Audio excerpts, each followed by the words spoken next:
name's Steve Ersser. I'm Professor in Clinical Nursing Research at the Department of Health Sciences in the University of York, and I'm here with Dr. Judith Dyson, my colleague, who's Senior Lecturer in Implementation Sciences at the University of Hull, who's part of the study team and will frame the questions for this summary.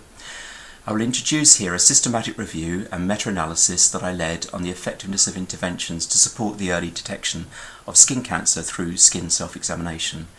And this involved a multidisciplinary team from the Universities of York, Leeds, Hull, Bournemouth and colleagues at York Teaching Hospital. So Steve, can you tell people why we did this study? There's a rising incidence of both melanoma and non-melanoma skin cancer with important effects on mortality and morbidity, yet skin cancer can be prevented. Secondary prevention via early detection is a neglected topic within the literature, which focuses itself on primary prevention. Evidence from individual studies suggests that early detection is effective through skin self-examination, but this behavioural response is challenging since the public do not know what to do, when to do it and how. We wanted to know which interventions and their components enable people to be successful in self-examining their skin to early detect skin cancer. How did we do it, Steve? We conducted a systematic review using PRISMA guidance, including randomised controlled trials, quasi-experimental studies, and other studies such as observational and qualitative work.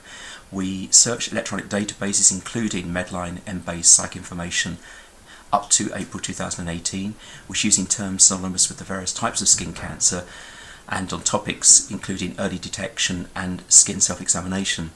And of our 18 included studies, we undertook quality appraisal using NICE evidence. We then conducted a narrative synthesis of all the studies, but the meta-analysis was conducted of 10 studies with similar outcomes.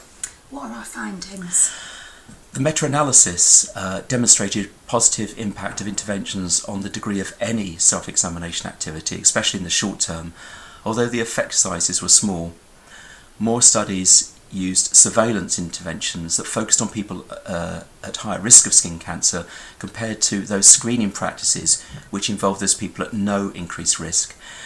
Interestingly, all the reported study outcomes were of self-reported nature, and as to the research quality, the risk of bias assessment found that almost 2/3 of the paper were poor. Why is this relevant to dermatology professionals and their patients? As dermatology professionals, we need to raise awareness of the importance of skin self-examination to aid early detection, especially for those at high risk. There's a need to promote and provide support for skin self-examination that's systematic, and our paper provides guidance on designing and using such approaches, especially those that employ technology. And finally, we require rigorously designed studies to evaluate the clinical outcome of skin self-examination. Thank you.